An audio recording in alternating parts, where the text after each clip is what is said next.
नमस्कार मु स्वयं प्रसाद महांती मु ओजेई 2025 रे रैंक 4 रखी एबे ओजेई आ पाखापाखि 90 दिन बाकी रहिला। तो जो मैंने भी एबे मध्य ओजेई प्रिपेरेसन आरंभ करना से मैंने एबे मध्य प्रिपेरेसन आरंभ करेंगे और भल रैंक रखिपारे।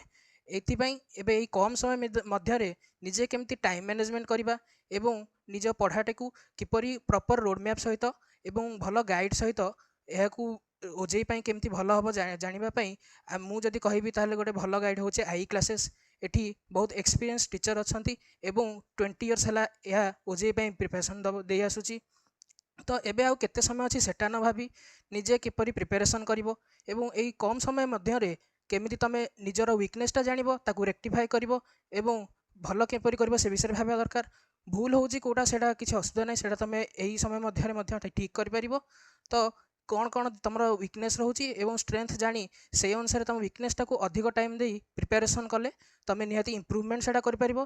रिजल्ट विषय चिंता न करी निजे किपरि निजर बेस्ट दबो से विषय भाविया दरकार एवं निज बेस्ट देले ही तुम जानि परिबोनी किंतु तुम बहुत भल रिजल्ट कर देखैबो। एवं एई समय बहुत कम अच्छी न भावी यदि पूरा तुम निज प्रयास करिवो ताहे निश्चय भाव में ओजेई तुम भल हबो। धन्यवाद।